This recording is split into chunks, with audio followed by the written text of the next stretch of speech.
Hi అండి, welcome back to our channel. గుడిలో రావి చెట్టు వేప చెట్టు ఎందుకు కలిసే పెరుగుతాయి ఈరోజు వీడియోలో తెలుసుకుందాం. హిందూ సంప్రదాయంలో కొన్ని చెట్లకు బాగా ప్రాధాన్యత ఇస్తుంటారు.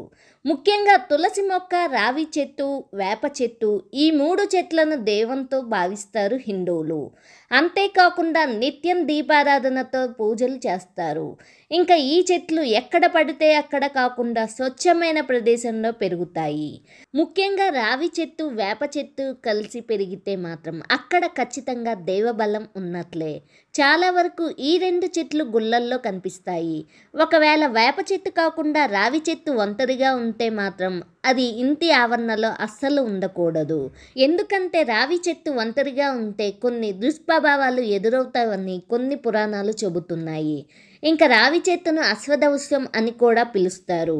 ఈ చెట్టు మొదట్లో విష్ణువు, బోడెలో కేశవుడు, శాఖలో నారాయణుడు, పత్రాలలో హరి, ఫలాలలో సర్వదేవ సాహితుడైన అచ్యుతుడు నివసిస్తారు.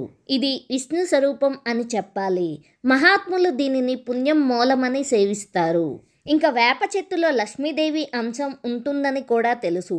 దీంతో ఈ రెండు చెట్లను కలిపి పూజించడం వల్ల దోషాలు తొలగిపోతాయి. ముఖ్యంగా శని దోషం ఉన్నవారు ఈ జంట వృక్షాల చుట్టూ ప్రదక్షిణలు చేయాలి. ఇంకా వేప చెట్టు నుండి వీచే గాలులకు ఎన్నో జబ్బులు దూరం అవుతాయని ఒక నమ్మకం.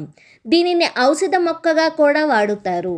ఇంకా ఈ చెట్లు ఎక్కువగా గుళ్ళల్లో పెరగటానికి కారణం స్వచ్ఛమైన ప్రదేశం కాబట్టి. అటువంటి పవిత్రమైన ప్రదేశంలో ఈ చెట్లు బాగా పెరుగుతూ ఉంటాయి.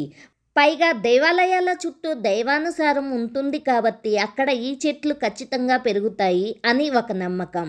కాబట్టి మీరు ఏదైనా గుడికి వెళ్ళినప్పుడు గమనిస్తే ఆ పరిసర ప్రాంతాల్లో ఖచ్చితంగా రావి చెట్టు, వేప చెట్టు జంటగా ఉంటాయి.